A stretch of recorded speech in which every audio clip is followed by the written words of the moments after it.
Hey everyone, Prodigal son of Sony back, and we're starting the action right off the bat. Whoa! So when last we left off, I fell into a deep dark hole of shame, despair, and depression. But enough about my life. Let's talk about the game. Just kidding. Oh, that's crap. That's poop kid. Anyways, you can see we are now in a dungeon, and it's actually funny because obviously I had to use a password system to get here. L-A-M spells lamb. Oh, I forgot the E. But anyway, this is a dungeon, and as I was saying, obviously there's a password system, and on the passwords provided online, they specifically name the levels, and I don't know if those are the legit names or if they're just made up by a fan that posit the codes. Regardless, I need them. It's just gonna respawn. Nope, can't reach. Okay. Oh, that's new. Okay, one more. And I'm just gonna turn up the volume a little bit. That'll do. So, just like in Castlevania 3, we kind of come to the end of our rope, where we've, basically talked about all the mechanics. There's very little new things, except that I will say this level has a fetish for insta-death. If you couldn't tell by the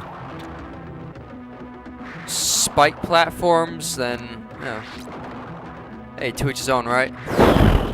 I was kind of worried I wouldn't have made that jump. That is, I guess it's acid. This is a dungeon after all. Of course, if it's, severic acid, you gotta wonder why isn't it, just burning right through the stone. Now, the good thing is, you can at least... That was... F. Okay, so besides the fact that the cell has, an ungodly amount of insta-deaths, there are, there's very few checkpoints, so you gotta go through all of this again, and it's really long-winded. I'm going to be as careful as I possibly can, because this is possibly the most difficult level in the, the second most difficult level in the game. You clearly saw me hit that! You saw that! My whip went through there, went right through it. I can't even speak. Can't even speak.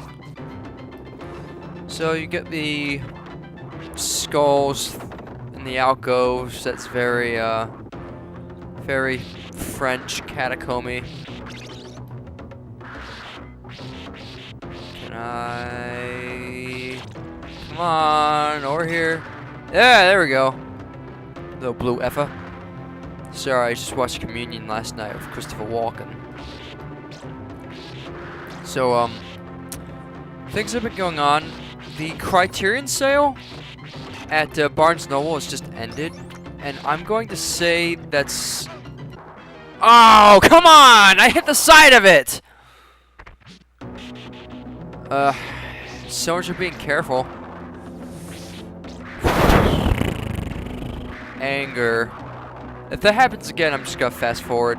I give you my word, but... And that was off screen when it spawned in.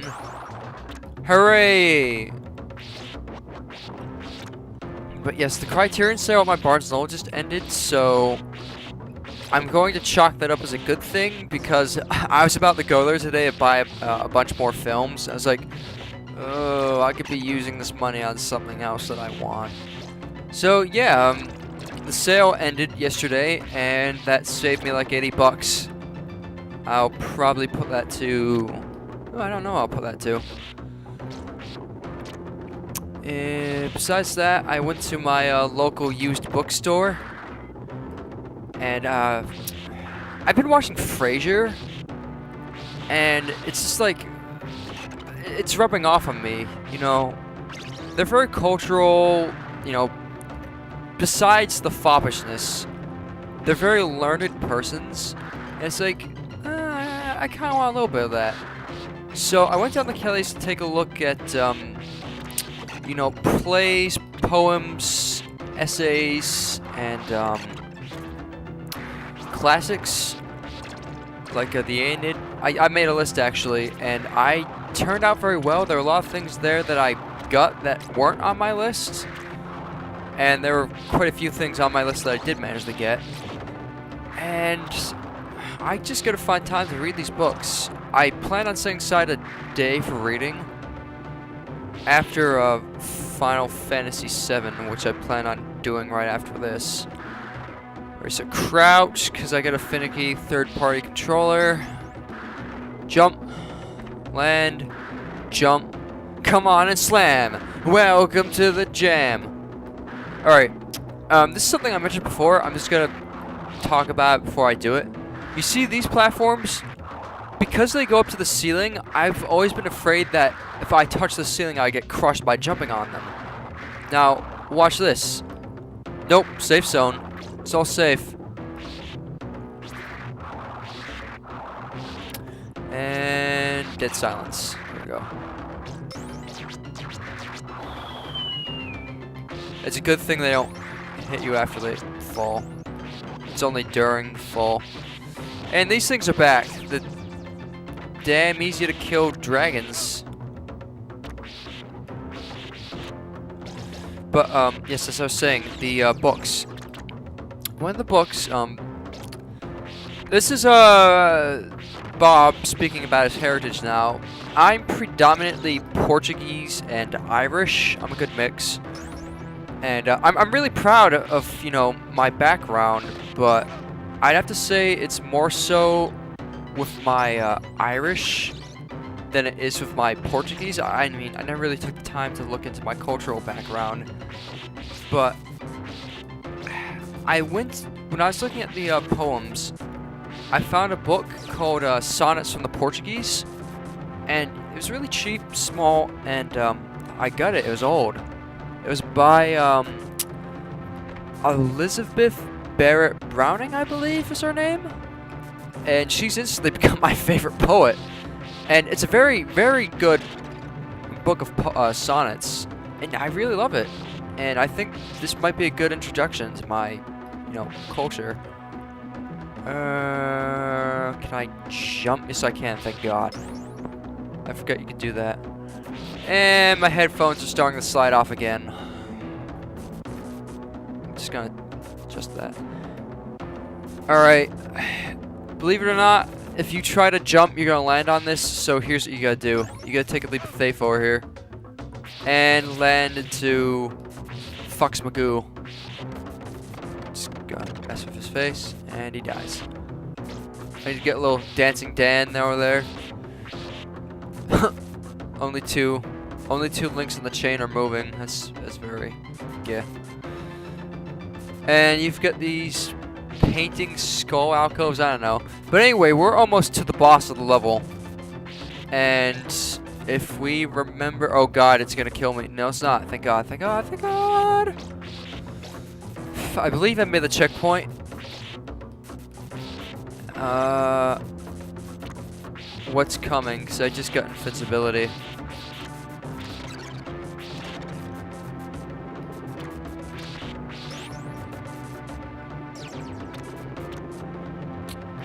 Something happening in here.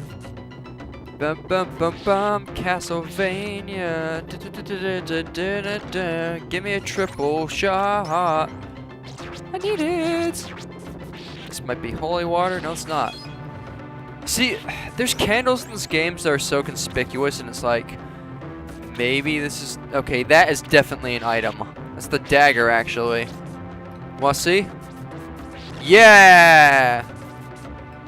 So, I have got to crawl. There is chicken here, by the way. Whew! Safe zone, thank God. Yeah, like, I am really pressing down effing hard on my controller so I don't screw up. And these things, which the AVGN called cheap. Really, the strat with those is just to run as fast as you possibly can over them. This is where level design becomes a thing. Okay, here we go. What? And now the boss.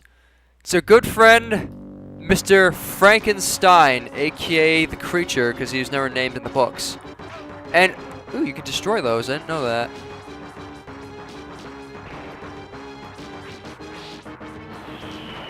And that was disappointing, I gotta say. Like, the first time I fought Frankenstein, it was really challenging, but that was just, ugh. I missed Fritz, or Igor as they call him in Castlevania 1, because he at that level of challenge. I'd actually have to say Frankenstein from the first game might be my favorite Castlevania boss. Either that or Dracula from Dracula 3.